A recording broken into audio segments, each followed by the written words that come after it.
Bonjour et bienvenue dans cette nouvelle vidéo qui aide, je l'espère, les personnes qui s'impliquent dans des petites et jeunes associations. Aujourd'hui, on va voir comment essayer de se différencier dans l'océan d'associations qu'il peut y avoir en France et même à l'étranger.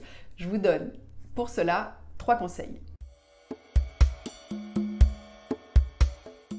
Le premier conseil est vraiment extrêmement simple, c'est de repartir de votre ADN, du fameux triptyque mission, vision, valeur. C'est vraiment à partir de là que vous pourrez vous différencier, et il faut identifier à partir de cela ce que vous faites vraiment de façon spécifique, différente des autres associations qui peuvent intervenir sur la même thématique. Est-ce que c'est votre cible qui n'est pas tout à fait la même? Est-ce que c'est votre façon de faire qui est très particulière?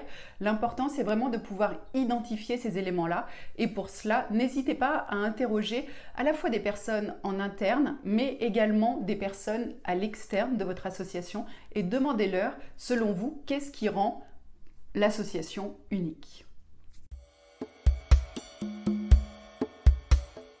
Le deuxième facteur avec lequel vous pouvez vous différencier, c'est les structures que vous allez approcher pour lever des fonds. Si je prends l'exemple des entreprises, on peut être tenté d'approcher les plus grosses fondations d'entreprises en se disant qu'il y a de l'argent.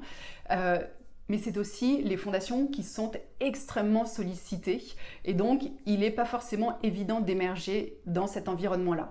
Donc n'hésitez pas, lorsque vous, notamment, voulez travailler avec des entreprises, de cibler des petites structures qui n'ont pas forcément de fondation mais qui peuvent complètement être ouvertes à faire du mécénat.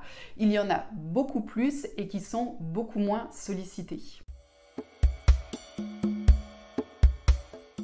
Le troisième facteur de différenciation qu'il peut y avoir, c'est la relation que vous allez établir avec vos partenaires, avec vos donateurs. En effet, quelles informations allez-vous leur transmettre? À quel rythme? Quel sera le ton de ces communications? Tous ces éléments vous permettront là aussi de vous différencier d'autres associations qui pourraient intervenir sur les mêmes thématiques que vous.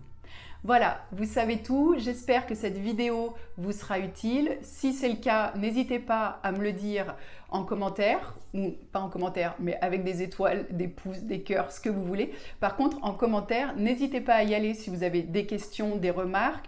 De même que si vous souhaiteriez que je traite un sujet en particulier, n'hésitez pas à aller me le dire. Cette vidéo est la vôtre. Donc j'espère qu'elle pourra vous être utile et donc traiter les sujets qui sont importants pour vous. N'hésitez pas également à la partager. Et moi, je vous dis donc à la semaine prochaine et d'ici là, prenez soin de vous.